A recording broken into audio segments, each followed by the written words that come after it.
கிட்டத்தட்ட பாருங்க உணவு கிடையாது, சரியான மருத்துவ வசதி கிடையாது. அவங்க எந்த நேரத்தில் அவங்க அகதிகளாக அகதி முகாமில் இருக்கிற இடங்கள்லயே குண்டுகள் போடக்கூடிய நிலைமை தான் இருக்குது. பாதுகாப்பான இடம் அப்படின்னு காசால ஒண்ணுமே இல்லை. அப்படி இருக்கிறப்போ அந்த மக்கள் என்ன பண்றாங்க அப்படின்னா அந்த போராட்டத்தை அந்த நிலத்தை தங்களுடைய நிலமா பார்க்குறாங்க. இப்போ நீங்க சொன்னதுல இன்னொரு டாக்டர் சொல்லியிருப்பாரு, ஒரு இன்டர்வியூல வந்து கேட்டிருப்பாங்க, டாக்டர் நீங்க வந்து கிளம்பி உங்க குடும்பத்தை கூட்டிக்கிட்டு வேற இடத்துக்கு போயிருக்கலாமே அப்படின்னு சொல்லிட்டு ஒருத்தர் கேட்டிருப்பாங்க. அப்போ அந்த டாக்டர் சொல்லுவாரு, நான் 14 வருஷம் படிச்சிருக்கேன்.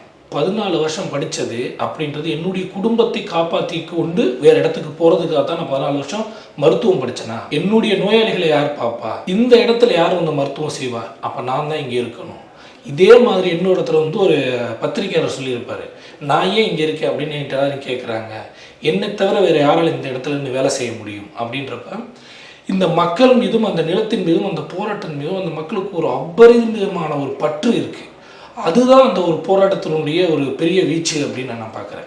இந்த தொகுப்பு கொண்டு வந்ததில் இன்னொரு இது என்னென்னா, ஒரு பக்கம் இந்த மக்கள் மீது நடத்தப்படக்கூடிய ஒரு பெரிய கொடூரத்தை நம்ம காட்டுறோம். அதே நேரத்தில் இந்த மக்களுடைய அந்த போராட்ட குணம் கடைசி வரை காசாவில் இருக்க வேணும், நாம் இந்த போராட்டத்தில் இருக்கணும் அப்படின்ற ஒரு தன்மை, இது ஒட்டுமொத்த தன்மை இல்லைனாலும் அந்த மக்களுடைய அந்த ஒரு போராட்ட தன்மை இருக்குல்ல, போராட்ட குணம் இருக்குல்ல, அதையும் நம்ம வந்து வெளியே கொண்டு வரணுன்றது இந்த மருத்துவர்களுடைய ஒரு நோக்கமாக இருந்துச்சு.